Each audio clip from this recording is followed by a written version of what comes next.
คนเมื่อนี้หักกลับมาพบกับช่องจิ๊บน้อยมีน้อย Happy Kiss นั่นเองนะทุกคนตอนนี้คนติดตามสาวแล้วหยอกเนาะคนติดตามเขาได้เฮากับบทสนเพียงแต่เฮาได้เฮ็ดคลิปให้ทุกคนเบิ่งนั่นเองซึ่งมื้อนี้จิ๊บน้อยก็จะมาเฮ็ดคลิปนั่นเองเนาะโอเคซึ่งมื้อนี้จิ๊บน้อยก็จะมารีวิวเนาะซึ่งคลิปกับมื้อนี้เกี่ยวกับเครื่อง K-pop นั่นเองเนาะทุกคนซึ่งวันนี้จิ๊บน้อยก็จะมารีวิวโมเมนต์จิ๊บน้อยได้สั่งเครื่องมาจากร้าน K-pop ลาวเนาะเดี๋ยวจิ๊บน้อยจะแชร์ลิงก์ให้ทางรูมเพราะว่าคลิปนี้จิ๊บน้อยจะบ่ได้ตัดต่อใดๆทั้งสิ้นเป็นคลิปสดนั่นเองเนาะเขาก็จะมาเบิ่งกันเลยจิ๊บน้อยไปได้สั่งเครื่องจากร้าน K-pop ลาวอยู่ Instagram นั่นเองเนาะทุกคนซึ่งก็ไปเห็นเครื่องดีมาจะเป็นกระเป๋านั่นเองเนาะซึ่งจิ๊บน้อยก็ได้สั่งมาแล้วก็ไปส่งแล้วเจ้าก็มาส่งแล้วเนาะนี่เลยตื่นเต้นเราทำก็เจ้าจะแพ็คให้มาเป็นซองประมาณนี้เนาะซึ่งนี่มันก็จะมีลายเขียนว่า Blackpink แล้วทุกคนของแถมอีกทุกคนหลายเวอร์เนาะเราก็จะมาเปิดกันเลยยูหม่องนี้เดี๋ยวเขาจะเอาให้เบิ่งก่อนว่ามันเขียนว่าอย่างไรเนาะเพราะว่ามันมีเขียนนั่นบ่โอเคนี่เนาะมันจะเขียนยูหม่องไหนวะหม่องนี้เนาะทุกคนว่าจิ๊บน้อยเบอร์โทรแล้วก็ทุกอย่างเนาะนี่เห็นบ่นั่นแหละแล้วก็โอเคเขาก็จะมาเบิ่งกันเลยว่าข้างในมีอย่างแน่จิ๊บน้อยให้เรามาส่งอยู่สีไทยซึ่งก็เป็นสถานที่บ้านของจิ๊บน้อยนั่นเองเนาะจะมาเบิ่งกันเลยมาเปิดกันเลยทุกคนมันจะเป็นแพ็คใส่เนาะถ้าเราทำหอมทุกคนนี่เลยโอ้โหทุกคนนี่นะก็จะเป็นปึ้ม Blackpink นั่นเองทุกคนนั่นเองเนาะนี่ก็จะเป็นปึ้มประมาณนี้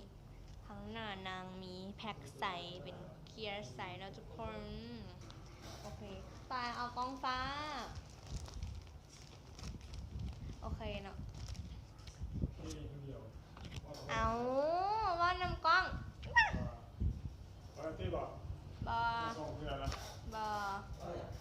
โอเคก็จะมีสมุดแบบนี้เนาะแล้วก็จะมีเป็นรูปนะทุกคนจะเป็นรูปโลโก้การ์ดเป็นโพสการ์ดนั่นเองเนาะนี่ประมาณนี้เลยแล้วน้ำก็จะมีเป็นโพสการ์ดแบบนี้อันหนึ่งเนาะประมาณนี้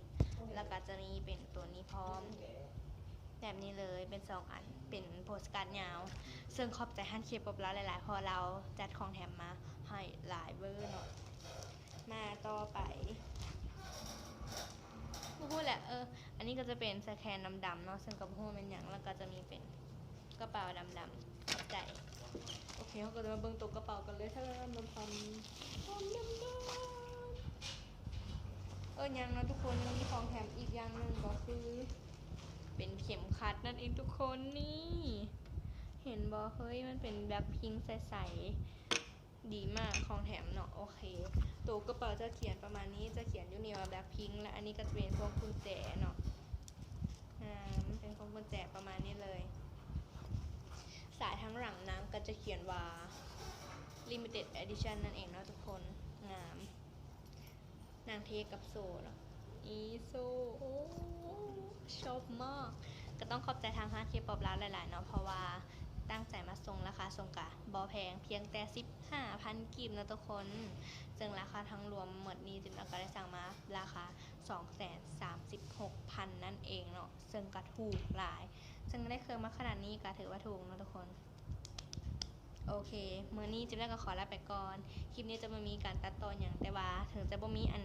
คลิปว่ากด subscribe ไลค์อย่างเนาะก็ฝากทุกคนกดไลค์กด subscribe แล้วก็กดกระดิ่งกุ้งกิ้งให้จิ๊บน้อยเด้อสำหรับวันนี้จิ๊บน้อยขอลากันไปก่อนบ๊ายบายสวัสดี